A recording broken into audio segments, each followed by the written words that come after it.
Hello, my name is Jorge Ramiro Monroy. I'm the CEO of Reyna Silver. Reyna Silver is a silver exploration company listed in the Toronto Stock Exchange, in the venture exchange. And our focus for our company is exploration, looking at district-scale silver projects with the potential for size and high-grade silver. The 2 projects in Nevada, which are the main focus of our company for the next year, and then 2 projects in Mexico, which actually came from Mag Silver. And as part of the deal we did with Mag Silver, Dr. Peter Megaw has remained with us as our chief technical advisor. So that's a little bit about our company. Jorge, good to see you, man. Welcome to our sunny shores. Look at that weather. That's for you. Well, listen, it's I don't know if you were here 2 days ago, but I was. The weather is significantly warmer. And yeah, it's beautiful. Beautiful. What happened? The mining guys came to town. That's what happened. Yeah, hey, exactly. Well, look, it's not all doom and gloom. There's some green shoots and all that. We're going to talk today about your project, and you're going to, if you don't mind, give me some color on the kind of the Mexican market at the moment, Sure. Silver at the moment. Well, maybe save that for the end, because I think that'll be really interesting. People are going to apply that to their other investments or Absolutely. other investments. You've raised some money. Yes, we just closed just about 4 million Canadian dollars. Okay. Which we're very happy to do. As everybody knows, it's not the easiest. How? Exactly. Silver company raising money, not too many of those. No, and listen, part of it is a high number of existing shareholders, right, who've supported the company pretty much from day one, who really believe in the company. Management, including myself, participated in a significant way in the raise. Right. And look, at the end of the day, what we would like to do in our company is really surround ourselves with the management team, the technical team, advisors. Everybody believes in the company. Everybody is willing to write a check to support it. And as we're discussing a little bit before we turn the camera on, that the way we like to think of our company is not so much as a company, but a startup that really needs everybody thinking you can have success. Yeah. Rather than thinking, we have a company, yes, we're listed. I think the Canadian markets have the peculiarity that you kind of go public, when the company is still quite young. But I think at the end of the day, you have to keep that culture of everybody is motivated to try to make, in our case, a discovery.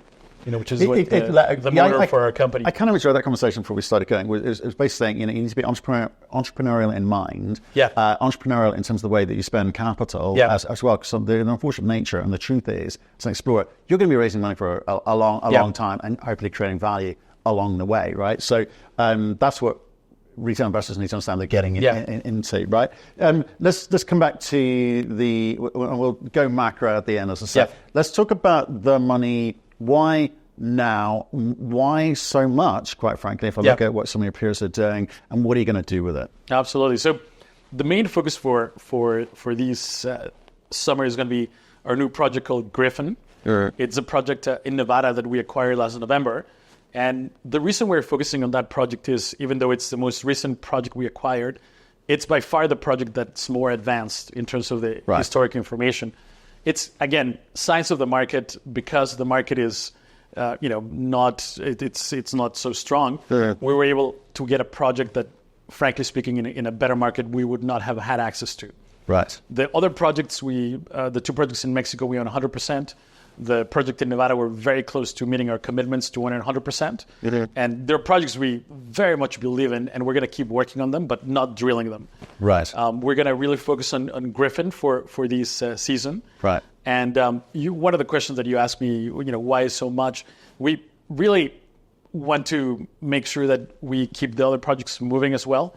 And we obviously will keep a little bit of a cushion, because nobody knows what's going to happen with the markets. But we will do a substantial drill campaign at Griffin. And I think we will.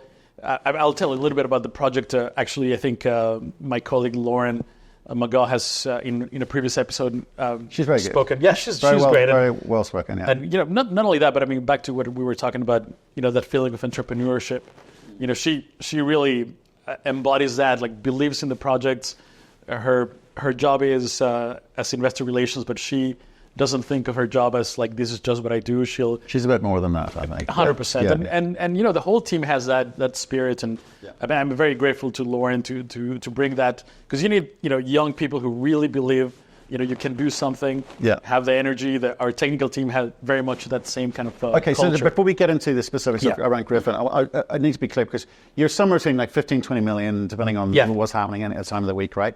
The focus on one project out of the 4 projects makes sense to me when you're that small, when you've got limited cash available to you. And it's expensive. It can be expensive cash at these points. So you said you are, however, going to spend a little bit of time, a little bit of money on the other 3, or right? Very little. Very little. Doing what? Basic. Doing what? And you know, there's a lot of work that you can do geologically to advance the projects. It wouldn't be significant for the market, but it's very significant in terms of adding precision to future drilling. So at Gigi, which is a very important project for us in Mexico, we have a PhD student from UBC coming to spend a part of his PhD in Mexico, and with a technology that UBC developed using isotopes to refine drill targets for specifically CRDs. It's a technique that they've developed at UBC. It's actually already been used by Mag Silver successfully and other projects. We're part of a project with Rio Tinto, I think Core Mining, Mag Silver, and maybe one more company. So very excited about that. It's very low cost for us, but very high impact. And then we'll keep a small team at our other projects, you know, generating more targets. And you know, when silver market does come back, why not do nothing? Are you obliged to do that stuff?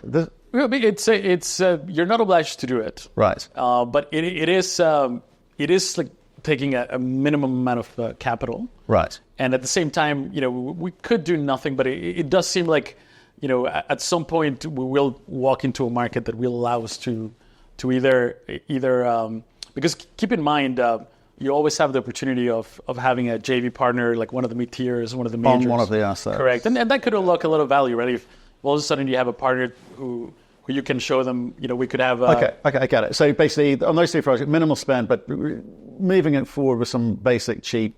Exactly. But maybe effective work programs, right? Griffin, let's go to Griffin. So we're talking nearly $4 million.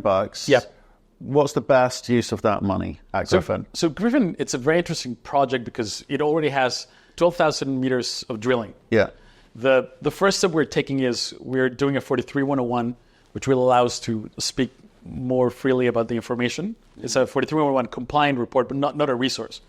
But the second thing we're doing, and we're doing that next month, is Peter Megaw is personally going to go with our technical team, take about 10 days to relog every meter that's ever been drilled there. To give you the 30-second story of Griffin, it's a corollary for those of you who follow the story of I-80. You know, they have a project that it's a Carlin gold, and then when they were doing condemnation-like holes, find this stunning CRD mineralization with incredible grades of silver and lead zinc. We think we have a corollary to this project. We're about 60 kilometers north. Peter Megaw came to this project about 20 years ago, where it was already being worked as a Carlin gold project, and found ample evidence of CRD mineralization. But I think the I-80 success has sort of caused people to really look at, you know, this specific part of Nevada where you have Carlin and CRD sort of living side by side. So the core that we're going to look at has pretty much never been looked at for with the eyes of CRDs, and you know, it has very specific characteristics. But we also inherited 12,000 meters of drilling, very well curated, 4,000 surface samples. Again, like they kept the surface owner kept every single sample. We also have geophysics, maybe 4 or 5 types of geophysics over the whole property. Our team has been spending the last 4 or 5 months going through all the data. We have a pretty good idea of our drill targets, but you know, once the 43-101 comes out, you know, we'll be able to sort of speak a little bit more in detail about the specific things that we noticed. But there's already some, you know, very clear places that we want to go and drill. And again, it is a project that's quite advanced. Okay. Tell me to what end, right? Because if I look at you, whatever, 16 to 20 million market, right? I don't know what people are valuing, and I know we're going to talk about Mexico in a second, but maybe it used to be the Mexican assets. Yeah. Obviously, then you segued up and said, well, let's de-risk this thing, not be single jurisdiction risk exposed. Well, we're going to go up to Nevada. We've got a couple of projects there. One of them, the most recent one, you're spending the time. Have people kind of transferred where they assign the value? Yeah, I think... Not internally. I'm talking about your shareholders. Yeah, Did they know where to look? No, I think since last year, the already, it was a very clear message from our investors. We wanted to focus on Nevada, right? Because we're worried about Mexico. Yeah, that was very clearly expressed to us starting in 2022. Yeah.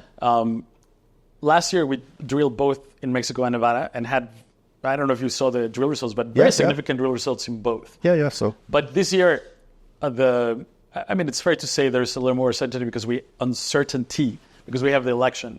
So we thought, look, just from a business point of view, it's the election is in July, right? But the Mexican election has this peculiarity that they get elected in July to start in December. Yeah. So, just from a business point of view, it makes sense to just wait and see what the panorama is going to be like. And if you want me to give some comments, happy to do that. I would definitely going to get into it. I love first-hand experience. But going back to the business, I think we certainly have some value recognition because our two projects in Mexico are, they're amazing projects. And, I'll talk about my opinion about what's going to happen in Mexico. But I do feel like eventually the sentiment will come back regardless of who wins the next election. Right.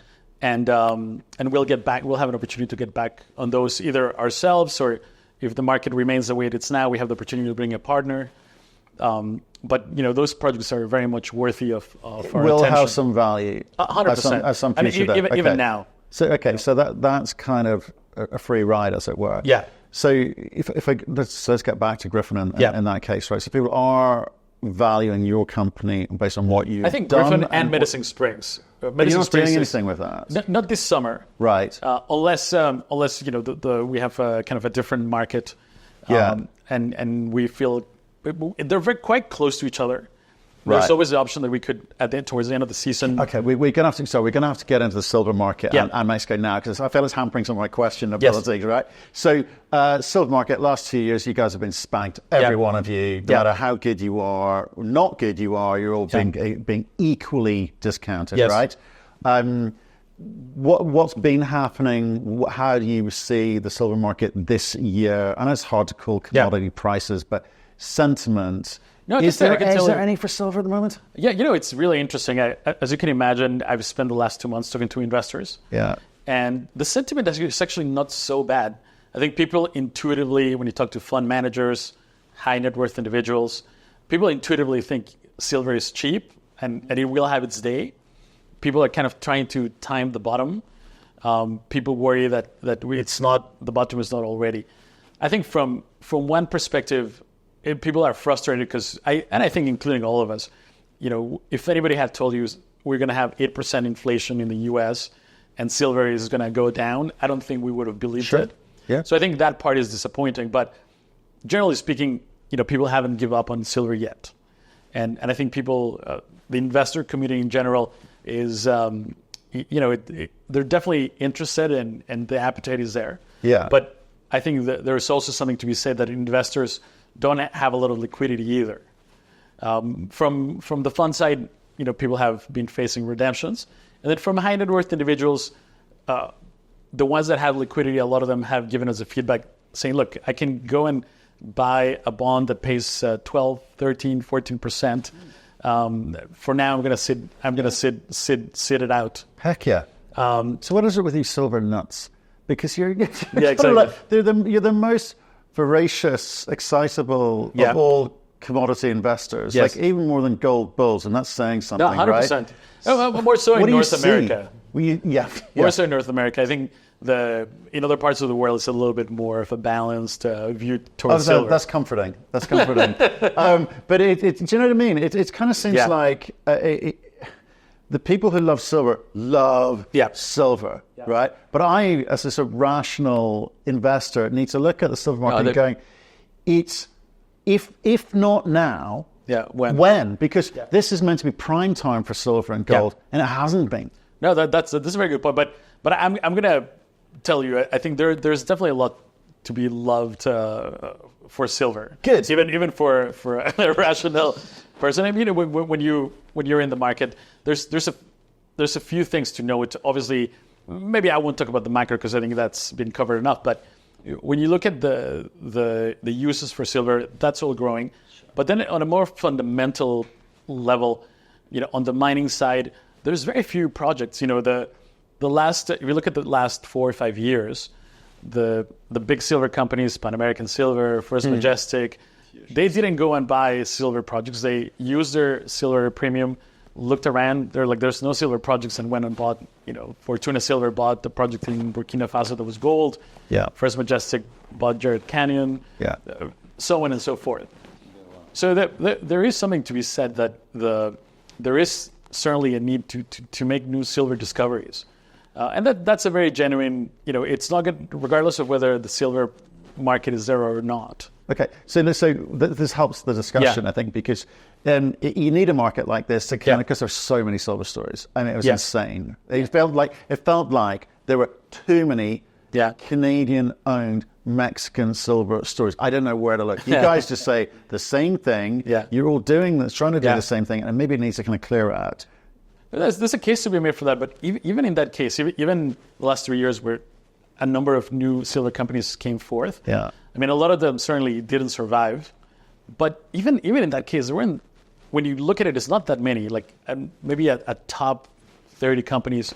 The Mexico projects are interesting because Mexico, it's so high grade, and it used to be quite easy to take them into production. They can be high grade, absolutely. Yeah. But they can also not be high grade, but they were still out there touting for money, right? Yeah. So tell us, again, it will help. Can you tell us a little bit about what the current Mexican government's attitude to mining has been, how you think this election is panning out? Because South America, sorry, no, it's not South America, but I kind of drag Mexico down to South America, is that kind of Latin spirit, as it were, where it gets very excitable. Yeah. Besides, say, stuff they don't actually mean because they're just trying to get into power and stuff. Yeah. What's actually happening up there in Mexico? No, absolutely. And, in Mexico, it's very important to note that it is North America, not just geographically, but, there is a free trade agreement. Yeah, I understand that. This is very significant because it plays into, the agreement does have very hefty penalties for changing the rules on Canadian investors. Canadian investment opportunities. Okay.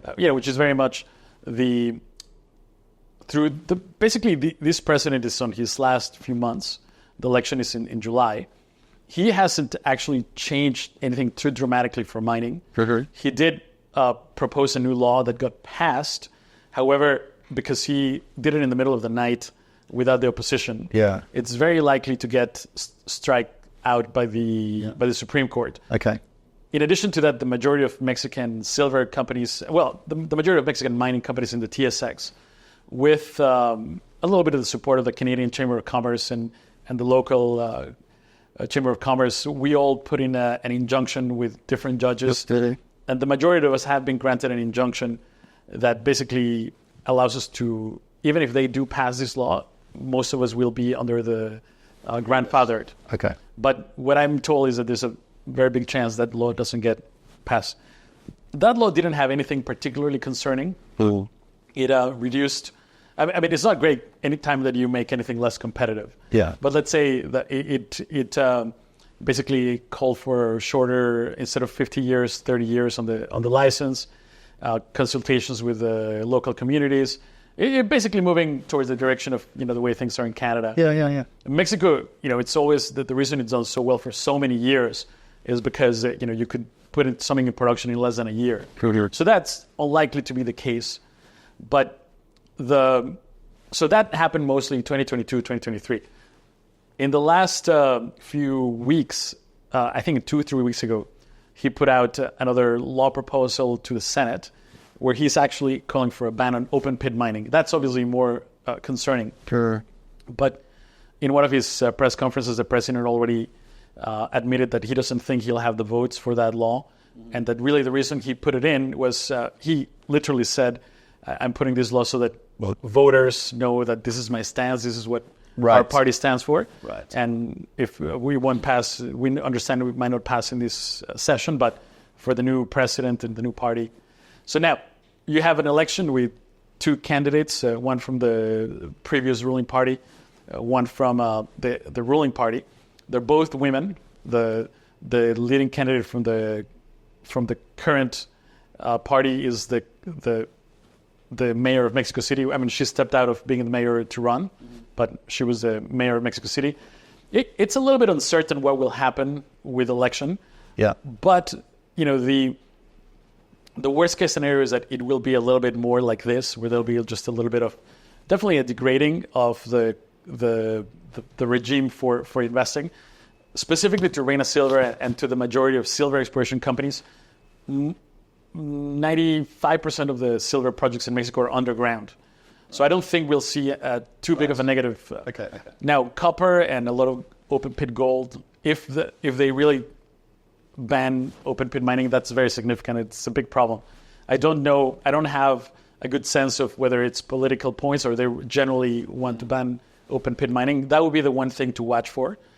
But generally speaking, now the consensus is that the ruling party will most likely win, but it's by no means a done deal. If the opposition wins, I think that's a pro-business.